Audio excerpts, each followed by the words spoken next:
বেলেঘাটায় দিনে দুপুরে স্থানীয় বিজেপি নেতার বাড়ির সামনে বোমাবাজি। স্থানীয় বিজেপি নেতা অভিজিৎ সরকার তার বাড়ির সামনে বোমাবাজি হয় এবং বিজেপির নিজেদের গোষ্ঠীদ্বন্দ্বের জেরে এই ঘটনা বলে অভিযোগ। গতকাল ওই নেতাকে মারধর করা হয় বলে অভিযোগ। থানায় অভিযোগ দায়ের করেন অভিজিৎ সরকার। অভিযোগ তোলার জন্য হুমকি দেওয়া হচ্ছিল, তারপরে আজ বোমাবাজি, এলাকায় আতঙ্ক ছড়িয়েছে। আমার সন্দেহ হচ্ছে যাওতে আমাদের স্মৃতিরানী আসাতে যে আমাদের দলীয় সংগঠন মানে ছিল, মিটিং ছিল, সেইখান থেকে এই সূত্রপাত হয়েছিল। ঠিক আছে, সুনীল রায়ের বিরুদ্ধে। সুনীল রায় এখন জেলা প্রেসিডেন্ট আছে, তার সঙ্গে সেদিনকে আমাদের স্লোগান নিয়ে মারামারি হয় এবং সে আমাদেরকে মারধর করে, যেটা আমরা স্টেট অফিসেও কমপ্লেন দিচ্ছি, স্মৃতিরানীর সামনেও কমপ্লেন দেওয়া আছে এবং রাহুলদার সামনে কমপ্লেন দেওয়া আছে। এরপর কালকে দিনে দুপুরে বাজার করতে গেছি আমি বাগমারি বাজারে, সেখানে আমাকে আহত করা হয়েছে, আমার কিছু সঙ্গী ছিল তাদেরকেও আহত হয়েছে। আমাদের সঙ্গে টেলিফোন লাইনে রয়েছেন বিক্রম দাস। বিক্রম, তিনি নিজেই, অভিজিৎ সরকার নিজেই অভিযোগ তুলছেন তারই দলের সতীর্থদের বিরুদ্ধে। পুলিশ এখন অবধি তদন্ত শুরু করেছে?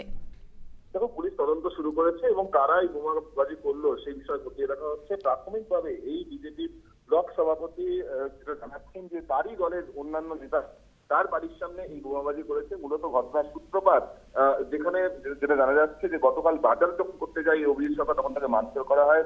মূলত বিজেপির সভাপতি দিলীপ ঘোষকে অভিযোগ করা, থানায় অভিযোগ করা, সেই অভিযোগ যাতে প্রত্যাহার করা হয় সেই কারণে কিন্তু তাকে চাপ দেওয়া হচ্ছিল এবং আজকে দুপুর 3:15 সময় তাকে ফোন করে হুমকি দেওয়া হয় যে তাকে প্রাণে পর্যন্ত মেরে দেওয়া হবে। এরপরেই দেখা যায় যে বিকেল 4টের সময় বোমাবাজির ঘটনা ঘটে। তারপরেই কিন্তু ঘটনাস্থলে পুলিশ চলে আসে। যেখানে এই বোমাবাজির ঘটনা ঘটেছে সেখানে কিন্তু বহু বাসিন্দা, তারা কিন্তু ঘিঞ্জি এলাকা এবং সেখানে বাচ্চারা সে সময় খেলাধুলা করে এবং সেখানেই কিন্তু এলাকাবাসীরা আতঙ্কিত এই গোটা ঘটনার জেরে।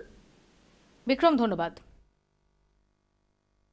স্বাস্থ্য ভবন ও স্বাস্থ্য কমিশনের পরেবার নবান্ন। মুখ্যমন্ত্রীর দফতরে অভিযোগ জানালেন অ্যাপোলো হাসপাতালে মৃত শিশুর পরিবার। তাদের অভিযোগ, হাসপাতালের গাফিলতিতে মারা যায় 4 মাসের কুহেলি।